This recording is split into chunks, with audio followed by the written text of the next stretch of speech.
আসসালামু আলাইকুম। আপনাদেরকে একটা ছোট্ট ঘটনা বলি আগে। বিয়ে বাড়িতে মেয়েকে ছেলে অথবা ছেলে মেয়েকে দেখতে আসলে যেটা হয় সেটা হচ্ছে কোনো না কিছু তারা জিজ্ঞাসা করে, বেশ ভালো কথা। কিন্তু এমন কিছু কিছু পাবলিক আছে যারা দেখতে যায় ট্রান্সলেশন ধরায়, এটা কি করা ঠিক? সে সময় তারা তো এমনিতেই নার্ভাস থাকে, তাহলে এরকম ট্রান্সলেশন ধরায় নিজের শিক্ষাগত যোগ্যতা জানানো দেওয়ার দরকার আছে? যদি অরিজিনাল শিক্ষিত হইতো তাহলে অবশ্যই ধরাইতো না। যাই হোক, তো সেরকম আমি একটাতে শুনছিলাম, এক জায়গায় নাকি দেখতে এসে জিজ্ঞাসা করছিল, আমি সাঁতার কাটতে জানি না।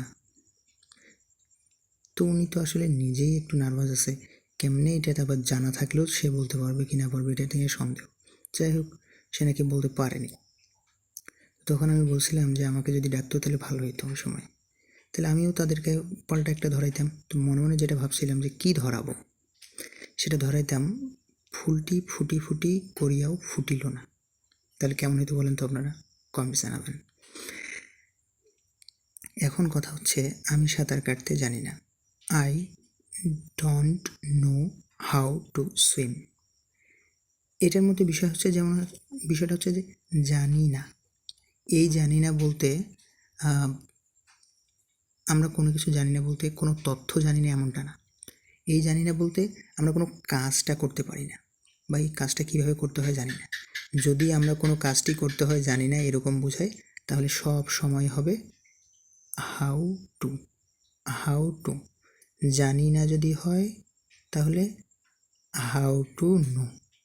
তাহলে নো ডন্টের জন্য না হয়েছে, তবে জানি না এর জন্য বা জানির জন্য হাউ টু ব্যবহার হবে। আচ্ছা, এখন পরেরটাতে আসি, যেটা আমি ধরাতে চাচ্ছিলাম মনে মনে। ফুটি ফুটি, এই যে ফুটি ফুটি ফুটি ফুটি হয় কেমন? যেমন ফুলটি ফুটি ফুটি করে ফুটিল না। আবার এরকম আরও অনেক কিছু আছে, যেমন আসি আসি বলে আসলো না, গেল গেল বলেও গেল না, পড়লো পড়লো বলে পড়লো না।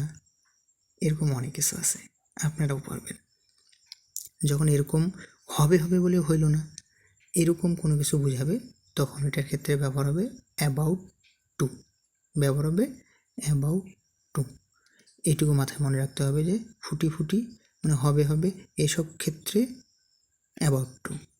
আর জানা যে জিনিসটা আমরা কোনো কাজের বিষয়, যে কোনো কাজ করতে পারি কি না পারি সে বিষয়টার জানার বিষয় যদি হয় তাহলে হাউ টু। আর ডন্ট না, ওই যে আমরা না বলছি, এই না এর জন্য ডন্ট। আর যদি না থাকতো, নাটা না থাকতো, মানে আমি সাঁতার কাটতে জানি, তাহলে হয়তো I know how to swim, মানে আমি জানি কীভাবে সাঁতার কাটতে হয়।